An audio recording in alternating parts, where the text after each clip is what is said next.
What I love about our panelists is they each have a different focus, but they're all successful.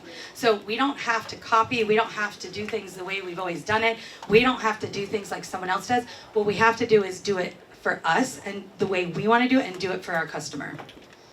Automate where you can. And as we continue to hear so much about automation, we need to make sure we're embracing it where we can so we can get that off our plate so we can think about how to spend time with the customer. And then retail's not easy. You've got to fight for your business every day. And what our panelists have done is they're figuring it out, and that's why we wanted to share this information with you. So we're going to start with our first focus, which is client connection. So building a personal connection is really, really key to this.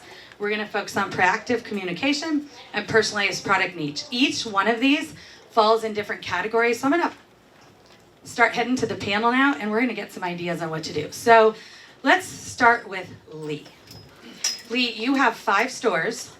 Obviously, that can be hard when you're thinking about how to make sure customer service is the same in all your stores. And how do you do that? So with having 5 stores, it means I have 30 employees, and then I don't get to see all the clients all the time.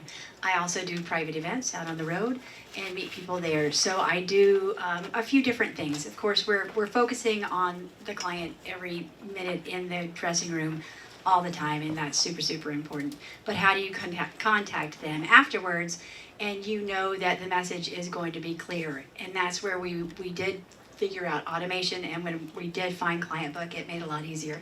And I'll tell you that I found Client Book by talking to other people in the industry and saying, what's working for you?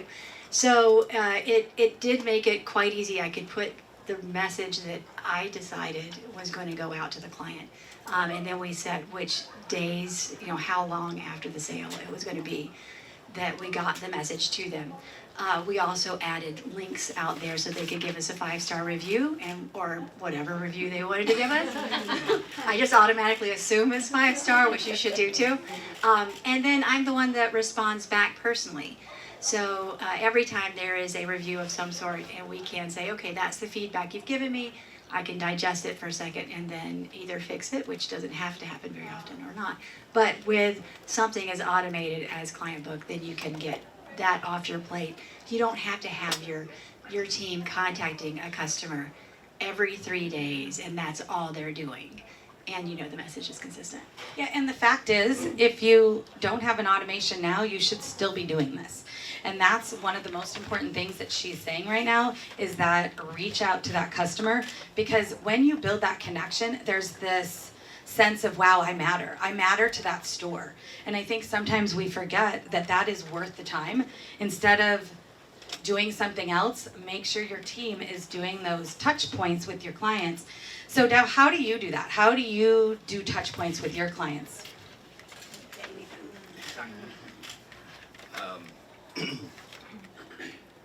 We do use Client Book.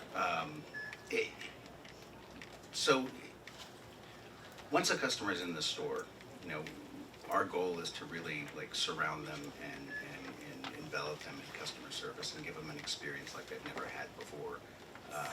And then once the sale is done and they leave, I don't want to leave it at that point. So for us, for instance, the day after a sale, we send a text message to every single customer saying, thanking them for coming and asking them if they have any questions or concerns to text us back. And oftentimes that's a way that we find we can intercede in a return that's going to happen at some point, because someone will say, I got it home and it doesn't fit the way it did in the store.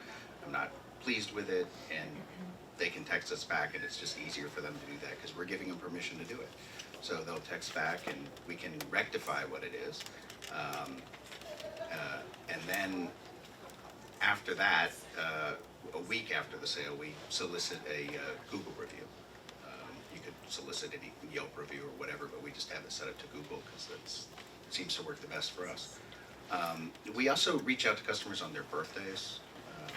This is just something we do. We don't have a frequent, rewards points or anything like that. We just offer a birthday discount.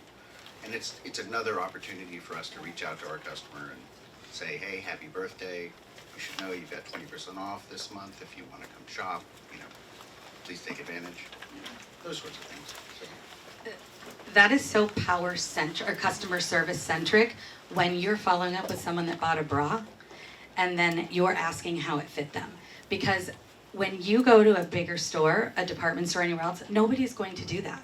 So that's how we have to focus on boutiques, and knowing that there's that extra service, that extra touch point, that extra caring really does make a difference. Well, they're gonna tell their friends, they're gonna tell their friends. And you know, we spend so much time on marketing like I talked about before, but that is marketing. That literally is free marketing that you're doing. That is allowing you to have the kind of brand and store you want other people to see, and they tell others. So there's so much power in what you just said about following up. And if they're not happy with their bra, really what matters is you want them happy. So if that didn't work, then what can you do about it? What different bra can you find them? Why is it not working? There's so much power in that. Danielle, you have a different formula. I think it would be fun for you to talk a little bit about your customer experience and how you focus in on getting them that service that you want. Sure. So having only started less than a year ago, we focus a ton on private appointments because we found that that was the most successful for us. And obviously, many of the clients that are coming in are going to be my clients for boudoir. So they're able to come in. We treat them exactly the same. I just took the same approach as I did in my boudoir studio. We offer them champagne. We do a very extensive questionnaire before they come in for private appointments, which has really, really helped us getting their style, what they're looking for. We do obviously a lot of fashion, but we also do a lot of in-stock fashion as well, which we'll talk about a little bit later. And we do follow up with things like personal handwritten notes. We will call the client to see how things are going. We can do that now because we are so small. Automation comes. We do that in my photography business all the time. We have chatbots on our on my website where people inquire, and we're always trying to collect emails so that we can continuously market to them. So it's been wonderful. So yeah. I love how you've taken a business that you know is a service industry, photography, and moved it into bringing those elements into your retail business, which I think we sometimes forget. Like, we have to remember how we want to be treated. And if you're constantly thinking of how would I want to be treated? How would this look like if I was shopping? And that's what's in your mind from a customer standpoint, you know they're going to be happy because you would be happy if you were treated that way. So I think that I love that you brought that over. I also wanted to say too that the power of the questionnaire for us being a new store is allowing us to get to know our products. So when we're pulling things that we have in our store that we're trying out on clients, we get to know what fits on certain body types, what doesn't fit, so that as we've seen in the 8 months or so that we've been open, private appointments were around 300, 400, and now we can pull 1,000 per appointment because we know exactly what they're looking for, and we can pull those and spend less time in the changing room and hitting the right notes for that client. I think that's really important what she's saying, because we work so hard to get new clients, but the fact is we need to nurture the clients we have. You actually have less marketing spend, and it gives you more of an impact when you focus in on your current clients than you do spending so much time trying to get the new clients. So a lot of this that they're talking about is nurturing those current clients, and like she just said, she might have had private appointments at $300-400 a pop now. She's up to $1,000 because she knows how to cater to them. And so all that customer focus allows you to get to that point where each sale is more impactful and you're making them happy as you do it. You're not doing it just for the sale. You're focusing in on making them happy and making them move to the next level in how they look at their lingerie and bras and undergarments and how they look in their clothes.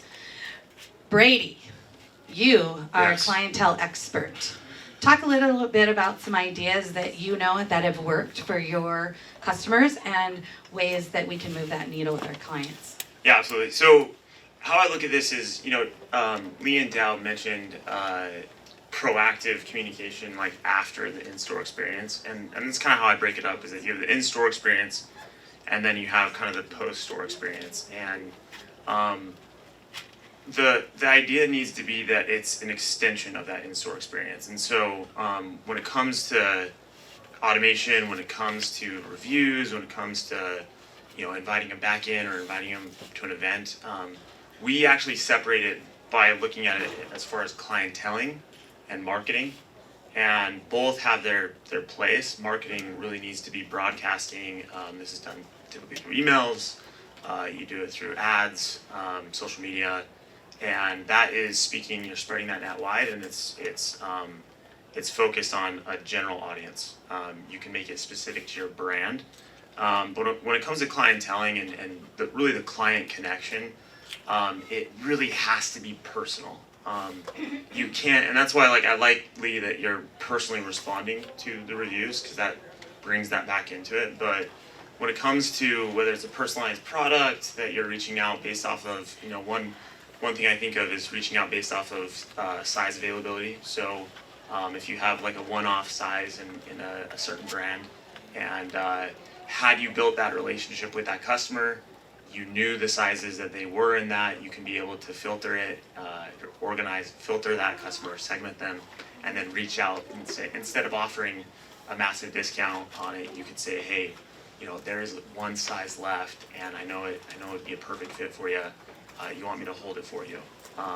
And that's part of being organized. Obviously Client Book does those things, but I don't want to make it seem like you have to have Client Book to do these things, because I think the best stores naturally just do these things, and our best customers already do them before adding Client Book. Client Book just happens to make it a lot easier for them. But whether it's you keep track of it in your point of sale, and then you go and text or call or send handwritten cards, it's impactful. And I find that the busier you are, the more maybe hands off you are, the more you scale and have employees, the harder it becomes to put process to it and make sure that it gets done every single time. And so that is the nice thing about automation, is that you can just set it up and trust that it'll do its role. But I can't emphasize enough how critical it is to maintain that personal touch. That's the beautiful thing with AI that we have nowadays, is that you can still bring the human aspect into it. It looks like it's coming from you, even though it may be automated. But I find pre and post sell reach outs, whether they buy or not, there really needs to be that personal touch.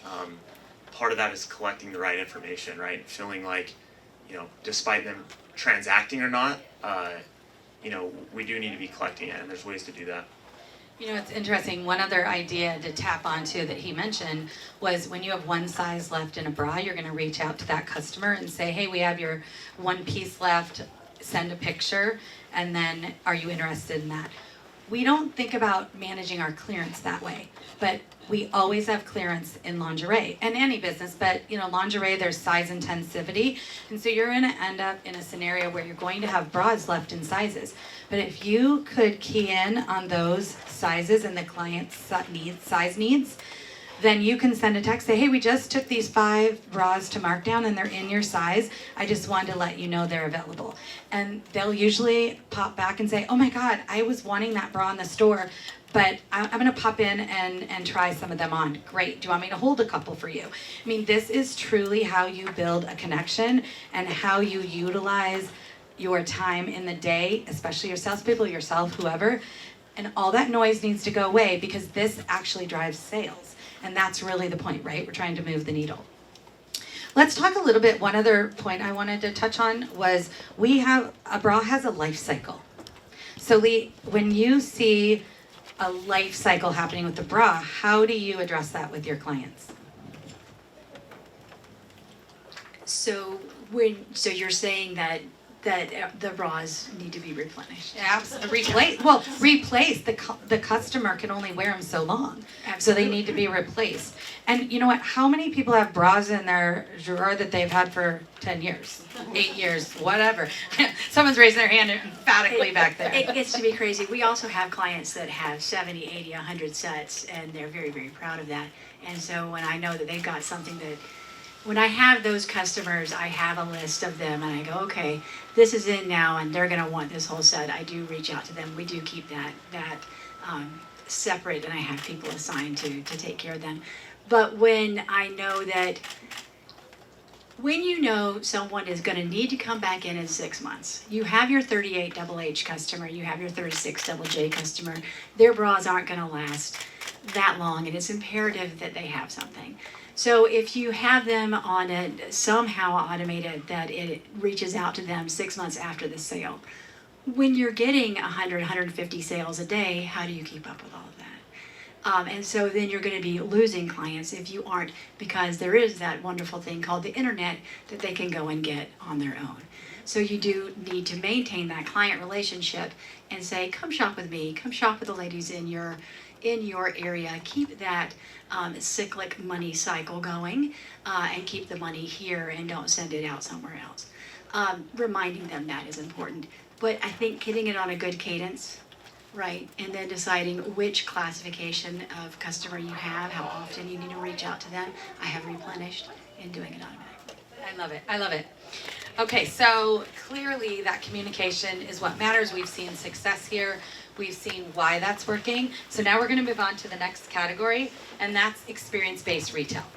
So experience-based retail, there is more and more a connection being built. So we've talked about the customer service follow-up that we have there, but we also know it's harder to get them off the couch in the store.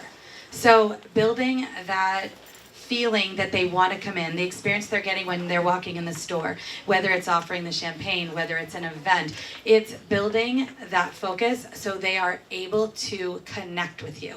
That's what experience-based retail is. And we all will do it in different ways. So there's a couple different options. So sales driving events, that's having a bra fitting weekend, that they bring their bra in and you're going to see how it fits, and then you're going to get fit again, but it's a focused weekend that you're going to have.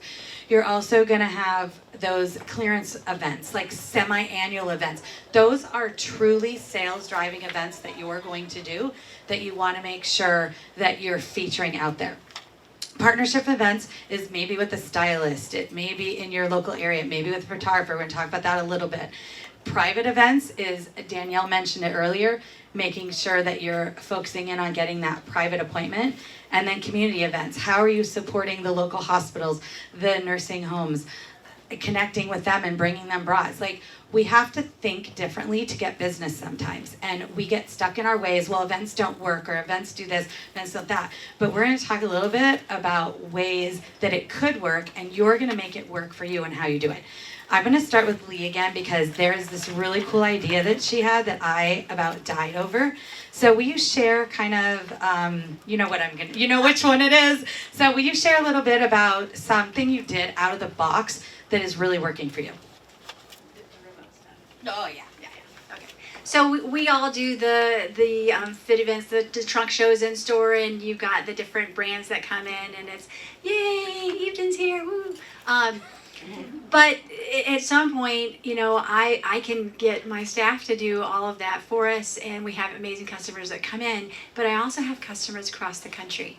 So I don't know if you guys have seen that I have a van that's wrapped with Busted all in it. My 17-year-old boy had to drive it today. And it's just a way of doing some marketing that was cheaper than buying a billboard. So I take that van and load it with bras in a very organized fashion. And I go and do events out at people's homes, in other businesses. I cross state lines. I don't know if it's totally legal or not, but it's not alcohol. It's cool. Not that kind of cup. So I'll go out and do that, and then the store or the hostess or the country club, they'll do the marketing for me, and they'll ask me, how many people do you need to make this worthwhile for you? And if I'm on a little titty tour, then it's like 10 people in each place. And it's been an amazing response. Also, do I need to open up a store in every frickin' community? No, I don't. And I don't have the bandwidth for it. But when I've got somebody that comes in from Huntsville, Alabama, and I've known them since we were 6 years old, I would love to come to your house and sell to 20 of your friends. But when I'm having a really slow month, or my year last year kind of went wah-wah in October, what am I going to do this October? I'm going to think about a different way to find people that already love us but aren't going to fly up to Detroit maybe that time. It's fun. I love it. I mean, when she said the bra band, I was like, what? So I think what's really important about this and what we love is that it's out of the box thinking. We're not settling for if business isn't there. We're not settling for, well, they can't make it in or they're not getting out off the couch to come. She's literally coming up with a way that is moving the needle in her business, and that's really what experience-based retail is. I'm going to pass it over to Danielle for a second. You talked a little bit about private appointments and private shopping. You've also done a lot with the community, with partnering with other businesses to bring them in to increase your following as you're new. Can you talk about how to do something like that? Well, now we're just going out to almost any women event where we're drinking champagne or doing stuff like that. We also did something, we're looking into the fall in partnering with a women's boutique that's local and doing a fashion show. It's really important for us. Our brand is about the longevity of lingerie and wearing it as outerwear. So that is our biggest focus for the fall. And we also work with a ton of other boudoir photographers in our community. We are very much a rising tide lifts all boats in photography, specifically with boudoir. So I have a gal that comes in all the time to shop for her clients or her client closet, and we're actively seeking out their, because again, with those private appointments hitting at $1,000 a pop, we're trying to get more and more of those partnering events with the photographers that are out there as well. That's an easy low-hanging fruit for all of you, is making sure you're partnering with photographers in your area. And they, for the boudoir business, if they need an outfit, they start stressing. And so if they know that you are working with someone to help them, you can take them in yourself, they can take them in themselves and actually give them that private experience. You can be there for that photographer and help them make it easier on themselves to be able to bring that client in. Maybe there's a discount attached to it because they're bringing it in. It's a private appointment. You can come in open hours. It doesn't matter. When you're partnering with others, you're starting to build a bigger base. So we talk about marketing. We talk about spending so much time on Facebook and Instagram and TikTok and all that stuff. But there's this low-hanging fruit that we know our panelists are doing right now that is helping their business. And we want to make sure we're always thinking out of the box with this experience-based concept. I'm about to pass it to Brady, but you go ahead. Yeah, No, I was you. just gonna say, I had someone just walk into the shop a few months ago after we were talking. I'm 42 years old. I'm approaching perimenopause, and she walked through the door and she said, I teach this, I coach this. So again, thinking outside the box, we're doing an event in the fall with her in the studio. Again, for boudoir photographers in particular, and I feel the same sometimes is true with lingerie. The long game, it's the long game.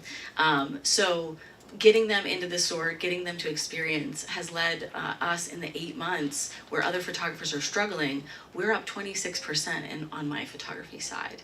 So getting them in, experiencing that obviously helps the higher margin side, but then we're learning what we need to do to continue to partner. Because I always wanted this to be a place that the community can come and women can come, a lot like what Lee had said too. So Love it. yeah. Brady, take it.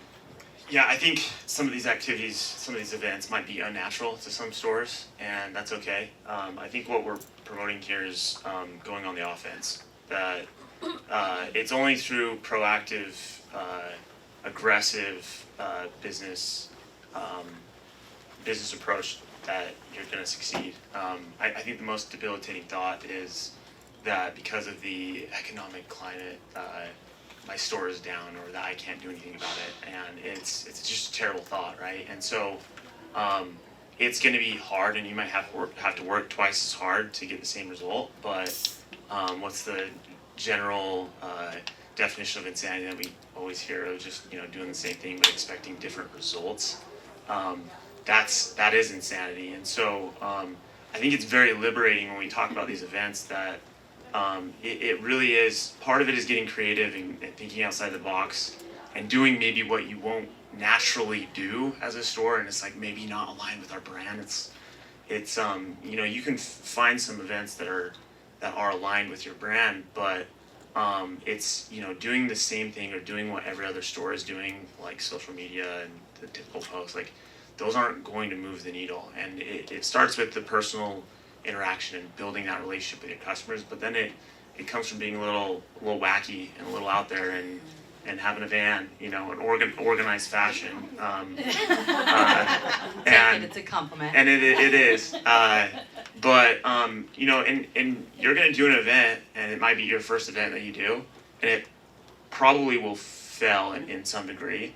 But the worst thing you could do is not do it again, because even if you have 4 or 5 people show up to that thing, and you just absolutely blast it and promote it, and with Client Book we can help segment clients so that you can be reaching out to the right people for those events. So it's not just this, the fishnet, it's more of, targeted.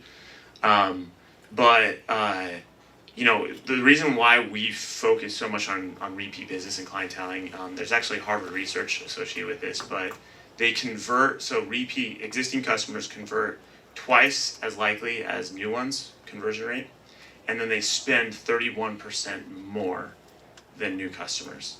And so I think there's this massive temptation to go and get new customers and thinking that that's what I have to do. Like, I just gotta get new ones, I gotta find new ones. But no, sometimes it's not about that. It's more about what do you currently have in front of you? Who are the customers you have? Who are the relationships you've had for a long time? How can you maximize those relationships? And I guarantee doing that is going to lead to far more sales and a far better outcome and influence than just finding new business. Yeah, nurturing them. Yep. Nurturing who you have will make a difference in your business. That's what it really comes down to. I think those were great points. I also think that whether you have automation or not, when you're doing an event, you want to target, and you can go through your client book and your own client base and really send a text just to them and invite them. There's something special about getting that text. You're like, wow, I hadn't thought about doing that event, or I never saw it on Instagram. I'm so glad you sent me a text. And we don't go that step further. We just keep putting it on our socials, but that step further can move the needle to the right people coming to your event. And just remember, this is experience-based retail. This is not all about an event. You have to cater it in the way that works for your store and your customers. So, for example, I have a client that is in Canada, and she actually went to nursing homes because they have a hard time getting to the store. And she brought the product that was non-wire there, and she was able to sell a ton and give that service. So she became known as this place to go. Well, they're telling their families about this and that experience, and it becomes a definite marketing tool, but really everything is about the customer. So doing something like that makes the customer happy, right? So love these ideas, and just keep focused on experience-based retail. It doesn't have to just be events. It has to be the connection that you're building with the customer and giving them an experience. I'm gonna move into in-stock strategy because this is our third focus of moving the needle. And this one is one that I cannot be more passionate about, because this also plays into how you're treating the customer. So when a customer comes in the store and they can't find their size, or you go in a store and you can't find your size, how does that feel? It's not very customer centric. And so we tend to put the focus on our basics and our in-stocks in the back because we have so many other things to do. But we need to pull that forward and remember that that is what's keeping the lights on. And the more you sell of your basics, the more good base you have in your business that's going to allow you to continue to do that fashion. That makes up your margins in fashion, your core basics. So there's 4 key things. You want to define what your basics are, styles and size. You want to allocate the money. Don't spend all the money. Save some of it for this. That's how people get in trouble. Consistently filling in, having a process, and then special orders. So I'm going to take this to Dow, because I think Dow has done a great job in his store and how he's built this concept and how he knows how to do that for the customer. So talk a little bit about your process, what you do, how important this is to your business, all the things. Okay. Inventory is the life of a retail store. Without inventory, we can't make sales. I have certain products, 50% of the revenue that I generate comes from basic bras. And I'm talking beige biscuit brown, black bras. They're not particularly pretty. We don't keep them in the front because they're not very pretty. We keep fashion bras in the front, but my inventory in my stockroom is, voluminous, and it's a sea of beige. It really is, and it's important. One of the things I strive to do is to keep a 2 to 3 month supply of inventory. So I'm constantly tracking sales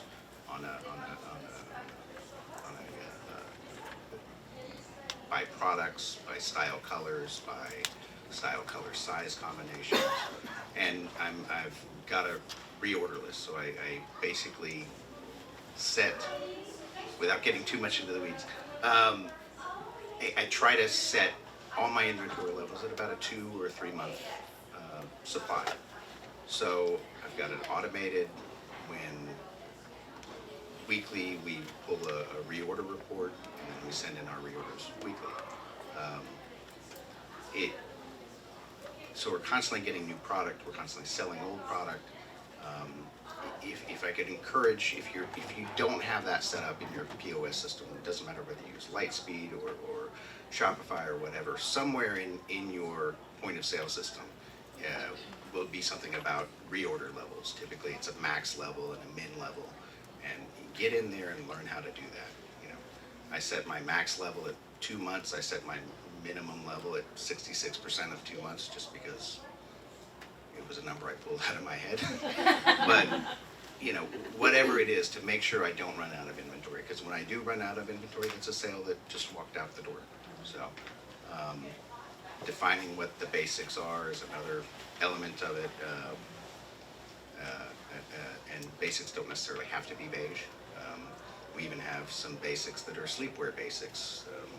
To name one off the top of my head is the Wacol Embrace Lace Chemise. We can sell that over and over and over again. I just need to make sure I have it in stock. So it's on our reorder list as well. So it doesn't have to be just bras. It can be sleepwear, it can be swimwear, things like that. For instance, during the swim season, we will, if it's available to reorder, we will put it on reorder for a limited window, because our swim season is about 6 months long. We may keep it on reorder for 3 months. So, my theory is if we can sell it once, we'll sell it again. So during that little window, my goal is to push as much merchandise, as much swimwear as I can through the store, and hopefully, cut the reorders off at a certain point. So by the end of it, we can just get rid of all the excess inventory. But really, that's the goal: push as much inventory as you can through the store. The other thing I'd say is keeping track of it. We use RFID. I know a lot of other people that have used RFID systems. It's the price of it keeps going lower and lower and lower. It's easier and easier to implement, and it's a lot better than getting in and scanning every single barcode with a barcode scanner. We just have a little handheld gun, and we can walk around and take the inventory. It takes about an hour. We do it every month. So if you haven't looked into RFID, look into RFID. If you don't have your reorder points set in your system, please dig in there and find to do that, and then spend a lot of time in reports trying to find out what sells, what doesn't. Now, how do you define your basics, and then how do you make sure you're saving the money for those basics in your open to buys?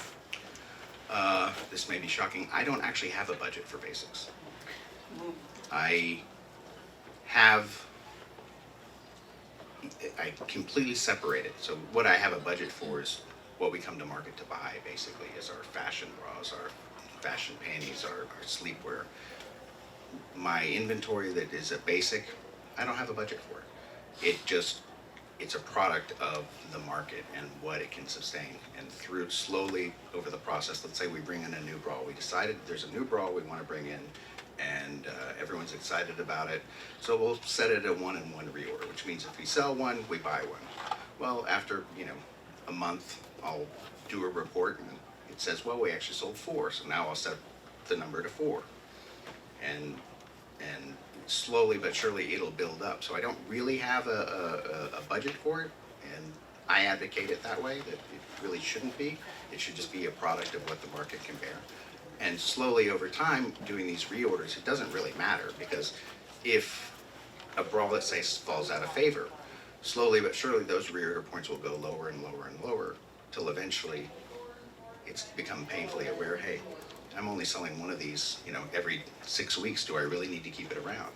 And that answer is something we've debated for a long time. We do have bras that, I don't know if they're community service bras or we don't make any money off of them, but it's there are some customers that come in that have some sizes that just, it's not necessarily a profitable size, but we need to offer them something.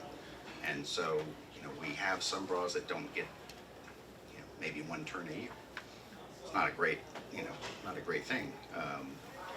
But because of who we are and how we've defined ourselves, we keep those bras around. But if it's a bestseller, I want to turn that inventory as much as possible. Couple things I want to touch on. So that's a very customer-centric focus when he's saying two things. Number one, he has the sizes available and it might not turn. So sometimes we say to ourselves, oh, that's not working, I'm gonna get rid of it.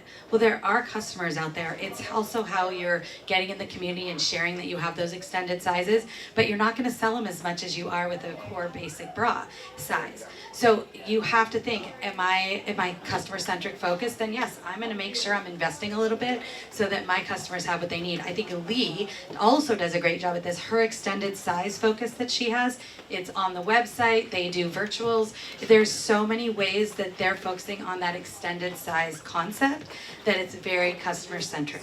I'm gonna pop this to you in a second, but I wanna hit on one other thing Dow said.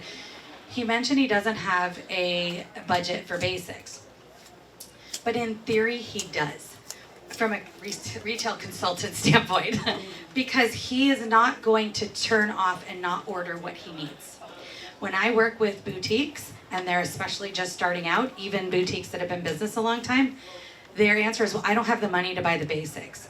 There is in no way, shape, or form that you should ever not have the money to buy your basics. And we get caught up in buying the fashion, all the pretty things.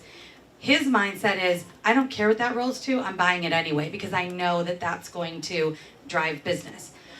But if you are still learning and growing and trying to figure out your numbers and budget, then you need to make sure you're clear on your styles that you have available that you want to keep in stock and know about how many you'll sell and save that money until you get to a point where you can do something like this, because this is driving sales and it's very customer focused. So I love that mindset for someone that's been in business 20 years, and everybody's gonna have a different way to look at this, but don't lose sight that you need to be in stock on your basics that are really important to your customers. Lee, can you talk a little bit about your extended sizes and how you approach extended sizes? Because it is a challenge with in-stocks with a lot of sizes.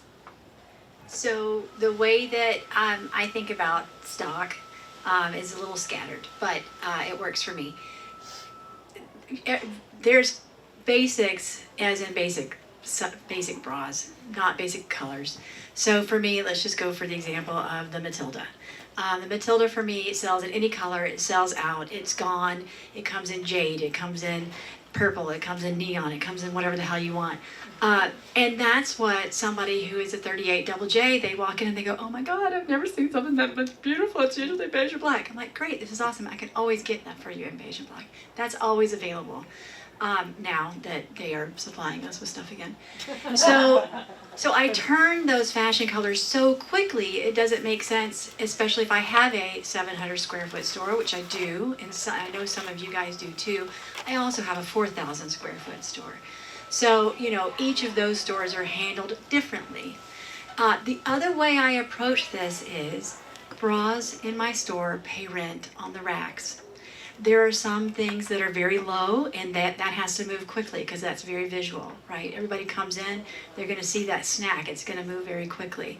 But for someone who is a double K plus, and I get those things made over in Poland and sent over here because I'm trying to find all different places to find them, my profit margin on that is much higher. It's more like an 82% profit margin. Your 50% profit margins, they move fast. They're constantly going. But when you want that slow roasted dinner, it's going to be up a little bit higher. We're going to have to get onto our magic little ladder to go grab it, and they're going to feel awesome. Oh, I've got something very special for you. Let me go up and find that. And a lot of times it is going to be something quite beautiful. Finding the bras that come in those spectacular colors and style, but also have a basic color that somebody might need, can be difficult. You do want to have those things that, oh great, I'm glad I sold that extra pleather with spikes on it too. I'm not reordering that again because it didn't pay enough rent to me. So that's how I think about it. If you've ever looked around your store and say, I just don't have space for it, right? You can't wrap your mind around it. That's when you need to see who's paying rent and who's not. Oh, I love that. I'm gonna ask Danielle the next question. Basics do not need to be boring. We think in our mind it is beige and all that stuff, but there are basics out there that can have color, that can be more fashion. Danielle has approached it a little differently, where she does have replenishment and in stocks, but they're more fashion. So we talk a little bit about that and how you pull that together. Sure. So literally just a year ago, I was here buying for my entire store. I was thinking about that as the two of you were talking. And one of the things that I learned with Michelle's help was looking at brands like Dita Von Teese. We sell so much Dita because of our boudoir photography approach. So we have a ton of pieces that clients come in, they absolutely fall in love with. We sell them. There are unicorns essentially, and we are constantly replenished. We don't replenish weekly. We usually are looking at our basics in lingerie and replenishing them monthly. But we do also, by the way, we did start out with a basic bra strategy as well. That's something that I didn't mention. I wanted to make sure that our community could come in, find something that wasn't just fancy lingerie, and be turned off by it. So we went to vendors and were looking for their top sellers and kept it really, really clean in the beginning. And it was, I have to applaud all of you retailers. This is hard stuff. Having been in business in photography for 12 years, I was like turned upside down in learning all of this. So we approach it with, specifically with brands, trying to find pretty stuff that is their basic, that is on continuity for us, and then we can fill it in and we never have to mark it down. Don't you find it interesting that all three of these boutique owners at different levels of how many years they've been in business, one store, more stores, part of a photography store, all do it different, but they're all working. So one of the most important things you can get out of this conversation is that there is not one way that is right.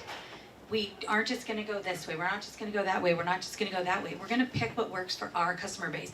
I love that she focuses on that color and then easily does a special order to fill in a basic color because that's her customer base. Now, he knows that if he has this bra wall that is basic, he knows he's getting everyone walking in that door and they know they're going to find a bra that's going to fit them and it's going to be there when they need to fill it in. And then Danielle has used the fashion as a basic instead of saying to ourselves, oh, the bras are so boring, I can't do that in my business. She has found a way to still keep the lights on with some core basics. So I think this has been so exciting to listen to this conversation because it is the one thing I hear the most as a retail consultant. That we don't keep our basics in stock, we don't know how to do it with all the sizes, and we don't have a strategy behind it. When you have a strategy behind it, which clearly each one of these boutique owners do, they're able to then make it work, and it's all about how the customer shops. That's really what the key to this is. Okay, so we are, do you have anything to add on this in-stock concept? No, it was all beautiful. So we are going to go to questions now. I want to make sure we had a little time for questions. Anybody have any questions? So do you want to just stand up and yell it? Yeah, that's fine. Hi, I'm Amanda. Sorry. My question is for the client book is that does it hook up to the POS system And is it an app, or how is that? How does that technically work? Yeah, so it is an app that'd be like on an iPhone or iPad or computer, whatever you use, but it integrates with your point of sale. So it'll pull over what data you collect there, Okay. whether it's purchase history, client information, products, those will all come over, which we're only as good as your commitment to collect the information. Yeah. We can help collect it. We have, with it on an iPad, I actually really like it. It's because you can hand it over to the client, they can fill out their information. Which one strategy on that is, I think a lot of stores think they only earn the right to ask the information when they purchase something, but if you provide a service to the customer, in my mind, you've earned the right to ask them for their information. You just gotta give context to it. What we look at today, if you decide not to purchase, I'm actually gonna send it to you as a wish list, and then that way you have it and you can let me know which ones you want. I'm also a solo entrepreneur, so I've been in this process for 3 years. So for myself, I'm doing the marketing, I'm doing the fitting, I am doing. Bless you. It's a lot, so I just want to make sure, because I feel like those are the things that I'm missing for that, and I just had someone text me at 9 p.m. They have my personal number, and I feel like if that was a better way, then I'm oh hey, I'm in New York, I can't reach you until next Wednesday. So I just want to stop having that hiccup, because it's I have so much, it's probably 15 to 20 hats that I'm wearing. Yeah. And I just want, I guess my one other question is, for anyone in the panel, is that because I am a solo entrepreneur, how do I hire my first person to trust? Because I put everything into this, and then it's now I gotta go out and find someone, and I just don't know how to let go. Anyone want to take that one? Sorry. Yes. That was my last question, promise. My first employee came to me, she knocked on the door, she was one of my clients. And I go out and do these things on my own too. It's some crazy, my husband's here, he's like, yeah, you're insane. When I go out and do the remote things, it's usually just me. I'm like, great, I'll take on the whole thing. I'll set up the store, I'll check the people in, I'll do the whole, and I kind of get off on it if you want to be real. But having the automation helps, because with Client Book I can go, here you guys, check yourselves in, there's lots of questions. It's going to hook right up to my POS system, and then I'm going to send you all the things later. So that has actually saved me a lot of time. But the first employee that came here was a client, and she just said, you need me, girl. And I was like, I do. And then a few days later, another young lady came in and said, wow, this is the most magical place I've ever been. I really need to work here. And now she's a sales rep for Empreinte named Rachel. She worked for me for 7 years. You will find the person, and most of them are trustworthy. Anybody that wants to come in and help women with their boobs, come on. They're not out there to do dirty. Every once in a while you'll find them, and they're going to weed themselves out really, really fast. But you'll find that person. You could put out a thing on your Facebook page or in your stories. Hi, come and work with me. Are you a self-starter? Awesome. Do you like to work with women? Fabulous. Just get that energy that's going to match with you. And if it doesn't work out and you feel the red flag, quick, fire them just right then. Don't wait. Hire slow, fire fast. It is the most important thing you can do, because then you're able to get the right people. Also, if you're in stores and you meet someone that, wow, they gave you great service and you absolutely loved working with them for whatever area they're in, you can hand them your card and say, hey, I own this lingerie boutique. If you're ever looking to do some other hours or anything, I'm always looking for great people, and you were amazing. So you need to connect. Also, mom groups, when they need work and they don't want to work full time and you need some part-time people, get it out in the mom groups. When you're doing these events, talk about, hey, is anybody interested in working here, that you guys have been so fun? Connect with people, and when you connect with someone, they have that energy you have, then you all of a sudden are like, yes, that's who I want to represent my store. Do we have any other questions? Yeah, for you all that have stores, do you all have all of your styles out, visible to the On the clients? floor? Yeah. Depends on the store. Okay, so like your 400 square, your 700 square foot, no. At 700 square foot, there is no back room. Everything's on the floor. The 4,000 square foot store has a whole separate like vault of bras. But in most of the stores, to answer your question, I do, yes. Okay. We do not. Like I said, 50% of our sales come from our stock room, and that's in the back, and that's where most of the styles are that we sell. The stuff we have out on the floor is pretty, colorful, light, airy, fun. Our main goal is really to scoop them under our wings when they come in the door and whisk them back to a dressing room. And then they're our captives, so to speak. We can just bring them bra after bra after bra. And then, once we've gotten them in each dressing room, I have a thing that I made up that's, how to build a bra wardrobe. And maybe 2 or 3 basic, and then strapless, and, all the different styles that we say you should get to have a full bra wardrobe. And then the very last one is, a pretty bra. So, after they've got their fitting, they've gotten all their bras, then they kind of go out front and they, maybe find pajamas or a gown or a robe or some pretty bras, things like that. Okay. I'm gonna talk from a stylist perspective on this too. Okay.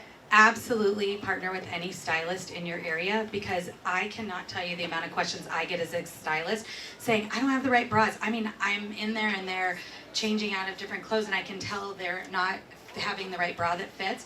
So if you partner with someone like that in the area, what Dow just mentioned, the list of bras you want to have, is such a great approach that a stylist does anyway. So when you partner with them and then you have that approach in the store, you're connecting with that stylist to do the objectives that we all have that makes the customer feel better in their dresses, in their shorts, and whatever, cute top. Danielle, go ahead, take that. Yeah, question. I obviously work with Michelle, and everything's out on the floor. You don't buy beyond what you need to buy. That's more like your 700 square foot store. I wanted to go back to the solo entrepreneur in the back because, girl, I feel you. I'm only hired and fired, hired again. And then I also work with, one of the things I don't discount using virtual assistants. So the boudoir side is very high touch. So when people are coming to our site, and we're gonna incorporate this on the lingerie side as well, on the store side, we want someone to be, at least during store hours, they're able to chat with somebody that's on our, that is there.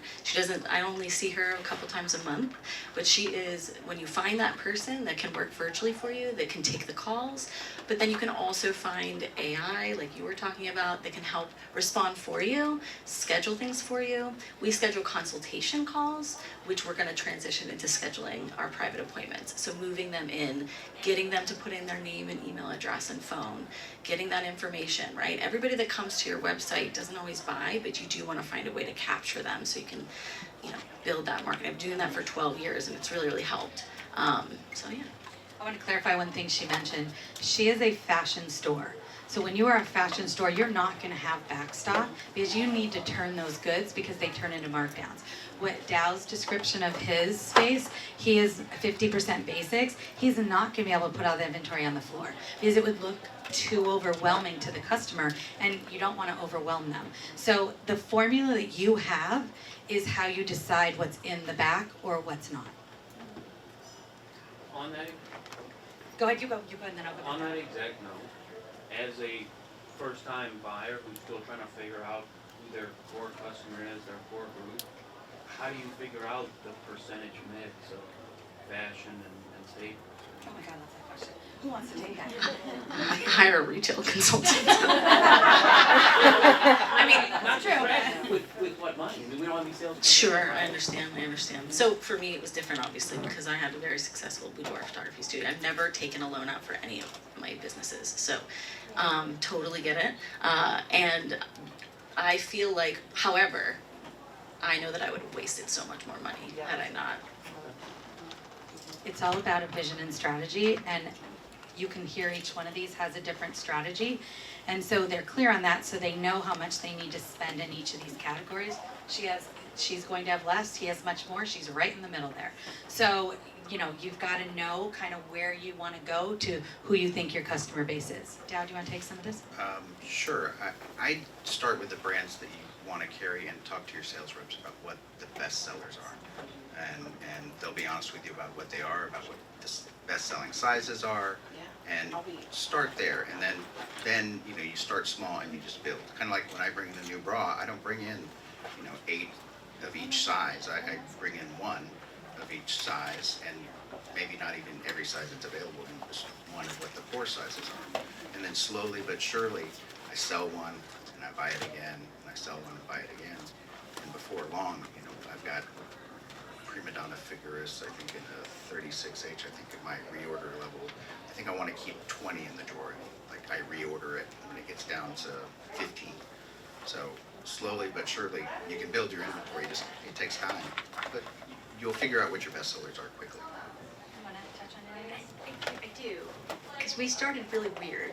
I started, I don't play well when I work for others, and I don't think any of you guys probably do, right? Or we would all just be work for other people. So you have to decide why you're doing this.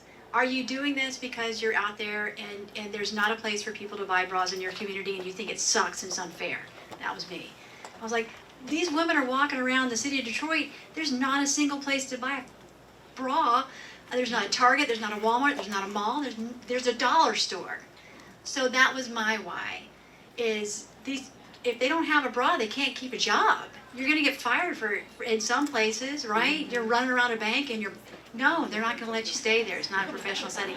So figure out why you're doing it. And then you can say, I'm there to do boudoir shoots. It's gonna be sexy, it's gonna be beautiful. I'm there to make it spicy. I'm gonna grow the population in my city. It's awesome. Or you're doing it for basics.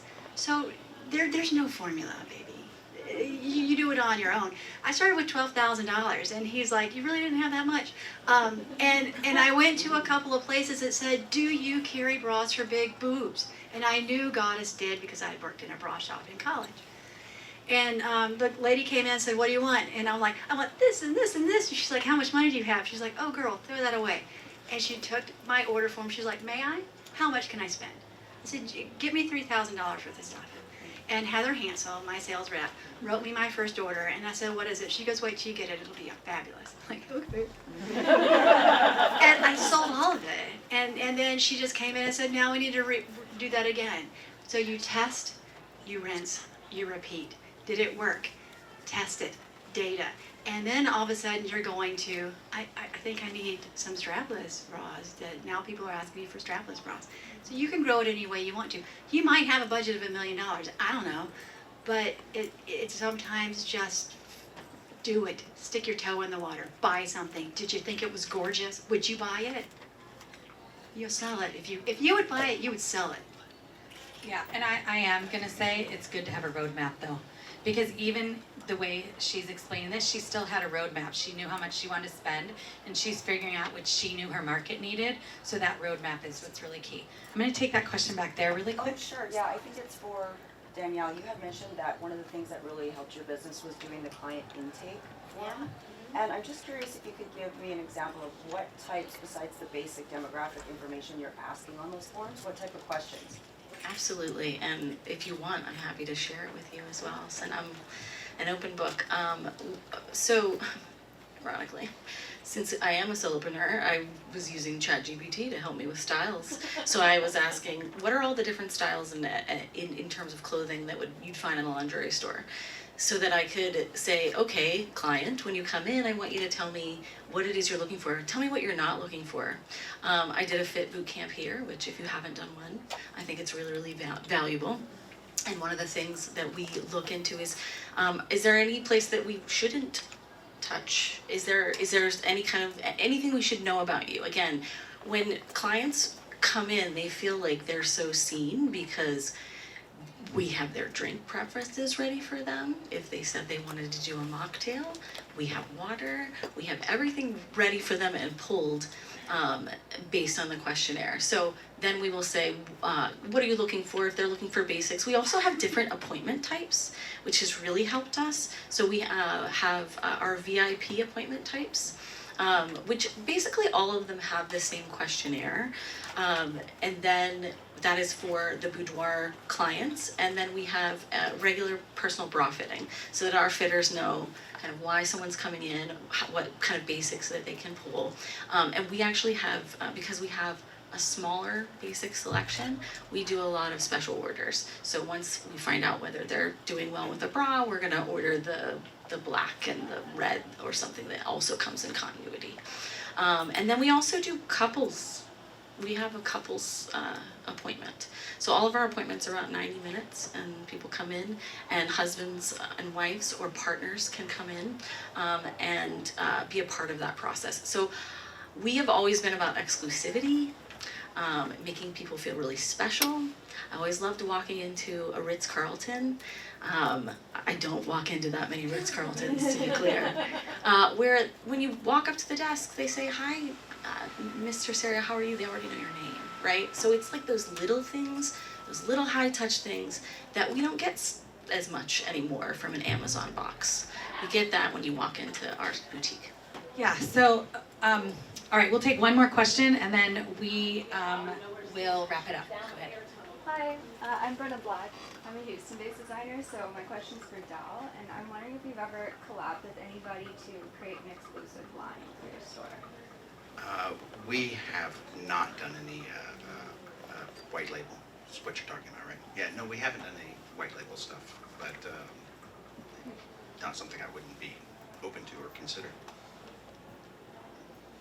So, a couple things to wrap up today. You guys have been an amazing audience. I love how engaged everybody is, and this panel is a powerhouse. You can see they each do things differently.